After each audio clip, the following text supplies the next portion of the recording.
Migala. Tú apuntabas a algo que quería hablar yo desde que les dije lo del tema. O sea, a ver, cuando te refieres a que estamos en una época en la cual... Donde dije nunca y repito nunca y repito nunca. O sea, estamos viviendo una ficción mayor. Como nunca. Como nunca. Y repito. Y que, nunca. Es que me gusta cuando repiten. Y no tenemos, o sea, desde los inicios de la humanidad, cuando empezaron los primeros relatos en los cuales no podíamos saber qué era ficción, qué era realidad. O realidad. Y entonces la ficción para el ser humano era realidad. Entonces, realidad. lo que quiero entender es que ahorita con el exceso de ficción que tenemos, también el ser humano no logra distinguir qué es ficción de realidad. ¿Qué es real y qué eso no? compone la propia ¡cállate! La propia personalidad de los individuos, ¿no? Una esquizofrenia O sea, mediática. es lo que decía con el rollo de... ¿Cómo mundo? Hay identidades que te calles, hijo de...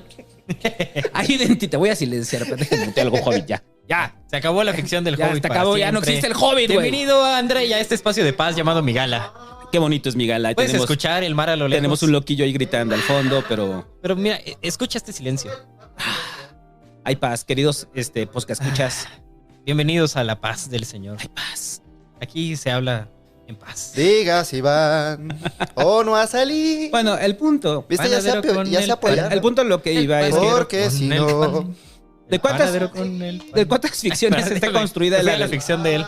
¿De cuántas ficciones está construida la realidad contemporánea? Que no podemos Todas. distinguir qué es realidad y qué es ficción. Sí. O sea, yo lo decía con el caso del cine, ¿no? O sea, ¿en qué momento el cine, o en este caso las series, y ahora los videoclips, bueno, en su momento que fue MTV y ahora los videoclips vía YouTube, están definiendo la realidad a través de la ficción? Entonces, esa es una primera pregunta que les quería hacer para los queridos yo tengo una respuesta escuchas. Y para ustedes. ti. O sea, Una respuesta. la pregunta es, ¿usted se da cuenta cuántas ficciones habita en su vida cotidiana? Ahora que preguntas si quieres saber. Ya, puedes cantar. Te voy a responder. Tempranito va y lo saca calientito en su canasta Hay para una salir por los cantelas con los noción payos muy municipales y interesante. también por ciudadelas y también... Entre las personas que hacen la ficción, que se llama mecanismos de legitimación. No cualquier historia va a ser una historia legítima, solamente por el hecho de ser una historia. Hay al menos dos mecanismos de legitimación que perpetúan actualmente bueno, son tres ahora. Ya te voy a explicar. El primero es la forma en la que se da el mensaje. Si se te da un mensaje en una forma reconocida como un mecanismo legítimo de la verdad, tú lo vas a aceptar como una verdad. Los mecanismos que tenemos ahora son los artículos periodísticos, el documental como forma del cine, incluso que te manden el propio cine. que te manden una nota de voz que te diga, papá, me están secuestrando, o poner la alerta sísmica. Son formas legítimas de transmitir la verdad. La segunda forma legítima de transmitir la verdad, que también es arcana, es el actor, el enunciador. Tú le crees más a unas personas que a otras. No es lo mismo que te lo diga Azucena Oresti que te lo diga el Hobbit. O A ninguno le crees. Y el tercero, que es relativamente nuevo. ¿Me crees menos a mí que a Azucena Oresti? Les creo igual de nada. ¿Cuántos cero no es mayor mensajes que míos cero? se han filtrado diciéndole a la fiscalía que yo estoy de su lado? Todos. ¿Cuántos? Ahorita Hobbit. abrimos el Ahorita vamos a abrir Telegram el y tenemos Telegram, como 100 el mensajes. Hobbit. Son Sí, puras de cochinadas, Se van a pero hacer los ninguna es Hobbit Leaks ilegal. aquí, hijo. Son puras porquerías y cosas inmorales, pero ni una de ellas es un conflicto de interés. Puede ser inmoral, pero no ilegal. Puede Es ser moral. execrable, digno de que te saquen de la iglesia católica, de una excomunión. Pero es demándame legal, a ver güey. qué te dice el MP. A ver a cuántos Me va a tenemos decir, esos no reír. hay sustento en su caso, joven, así que retírese. Bueno, el MP y otros mecanismos de enunciación que son mecanismos de publicación. O sea, ya no son los enunciadores, sino son los que sustentan al enunciador. Como por ejemplo, David Enríquez del Centro Interactivo de Economía. O el Hobbit de la Universidad Nacional de los Chaparros. Entonces, ese mecanismo Ente de sustento, Ahí estudia... también se vuelve No, un cállate, no seas así. mecanismo de legitimación. Y esos mecanismos de legitimación son los que te hacen permitir, que son los que te permiten que se filtren cosas falsas en lo real, en lo que se pueda concebir como real, lo óntico, lejos de lo ontológico. Son a través de esos formatos en los que se van filtrando ficciones a nuestro tejido real. Y entonces ya no le puedes creer a nadie en el Twitter, ya no le puedes creer a nadie en las noticias, porque, como dijo Kapuczynski, cuando se descubrió que se podía lucrar con la información, la verdad dejó de importar. Lo dijo Richard Kapuczynski, es real. eso sí es real, se puede lucrar con la información, entonces pues qué importa que sea verdadero, falso, pertinente o impertinente. Pero los mecanismos de legitimación siguen existiendo y siguen habiendo personas y formas y organizaciones a las que les crees más que a otras. Y daba una respuesta muy interesante Ricardo Piglia sobre cómo agotar la ficción, cómo llevar la ficción al límite y cristalizar la realidad. Tiene una novela que se llama La ciudad ausente, donde habla acerca de una máquina cristalizadora de realidad, una máquina que crea todas las ficciones posibles. Esta máquina se encarga de escribir todas las ficciones posibles del mundo. Y una vez que escribió todas las ficciones posibles del mundo y que lo leíste todo, ya no sabes qué es real y qué es mentira, entonces vas a necesitar un nuevo mecanismo de legitimación. A lo que voy es que los mecanismos de legitimación se pueden agotar. Si una persona te dice tantas mentiras, se va a agotar como mecanismo legítimo. Va a perder su legitimidad. Y en ese momento... ¿Por qué te le quedas viendo al santo, Porque miente y miente y miente hasta que ya no le crees nada, güey. Hasta que ya no le queda ni un pelo de verdad. En ese momento... Tu mamá.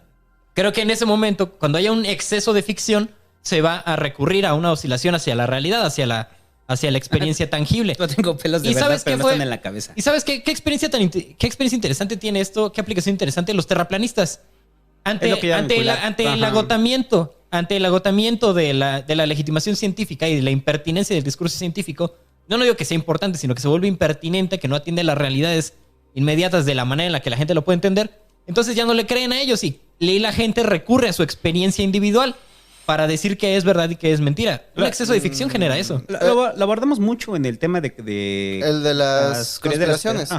Son como dos caras de una moneda. Por un lado hay una ficción, un modelo de la realidad que pierde vigencia, que ya no describe la realidad y ya no hace predicciones, al menos para ellos, porque están bien pendejos.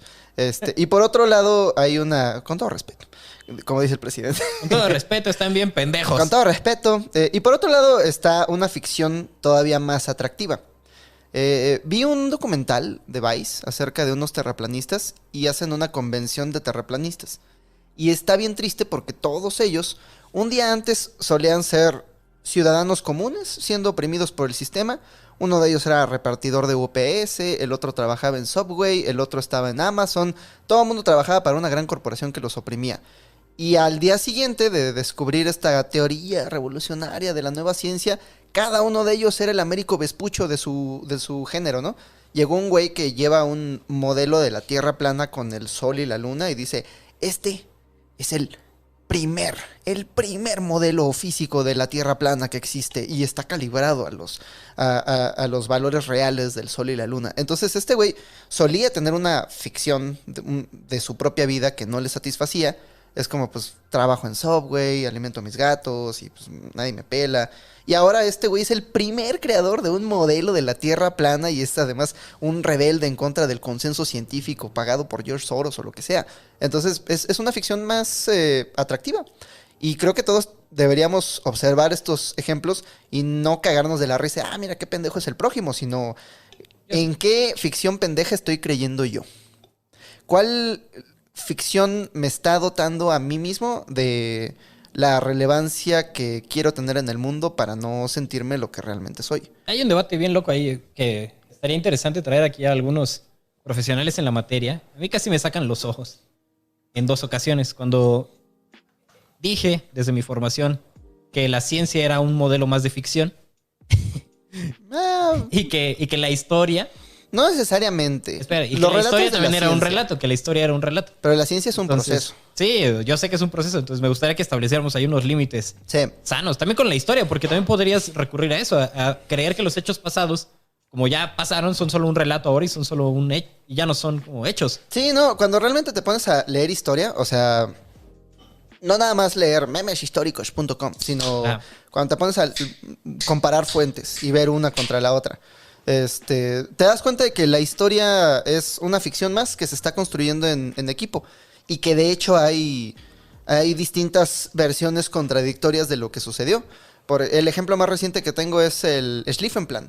Cuando Otto von Bismarck formó su alianza de superpotencias y el pendejo del Kaiser Wilhelm perdió la alianza con Rusia, Alemania se vio rodeada. Entonces un general alemán llamado Kaiser, ¿cómo se llamaba? Se llamaba el no sé qué, Schlieffen, se apellidaba Schlieffen.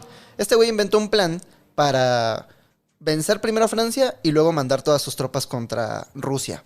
Y eso parece escrito en piedra. Pero ya que lees los relatos de la gente que estuvo ahí y ya que lees como las conclusiones a las que llegan los historiadores, hay toda una controversia acerca de si este plan era real, si realmente lo escribió Schlieffen, si realmente se implementó, si realmente ocurrió esto. Entonces, todavía es como un relato del cual estamos obteniendo evidencia, pero cada quien cuenta la historia con sus propios fines. Está también la controversia de lo que le llaman la leyenda negra de la colonización, ¿no? La leyenda negra de la colonización dice que ¿cómo crees que los españoles? ¿Cómo crees que ellos hicieron todas esas cosas malas? Ellos que son unos santos. Pero Pobre joven. no, pero ellos son un... Sí le salía de tía panista. ¿Cómo crees? Ellos eran un imperio constructor, no un imperio destructor como el inglés. Me encontré con una... Y la verdad es que toda buena historia tiene un poquito de verdad. Y el poquito de verdad que tiene la pendejada del relato negro de la historia española es que, sí, España, el imperio español, cuando era hegemonía, tenía enemigos geopolíticos al interior de Europa. Y estos enemigos se dedicaban a difundir las historias de Fray Bartolomé de las Casas para que miren qué culeros son los españoles. Me encontré con una historiadora del siglo XIX que decía... La leyenda negra de cierto modo existió, pero solo en el sentido de que los enemigos políticos de España estaban difundiendo sus historias. Como la oposición de ahora, ¿no? O sea, sí vivimos en un país plagado de violencia, ¿sí? Pero lo están utilizando para sacar raja política. No, pero lo que dice esta historia, lo que dice esta historiadora es, sí, hay una leyenda negra porque están contando sus historias, pero lo único en lo que consiste la leyenda negra es en omitir lo que hicieron los demás. Porque todas las potencias colonizadoras estaban haciendo las mismas chingaderas.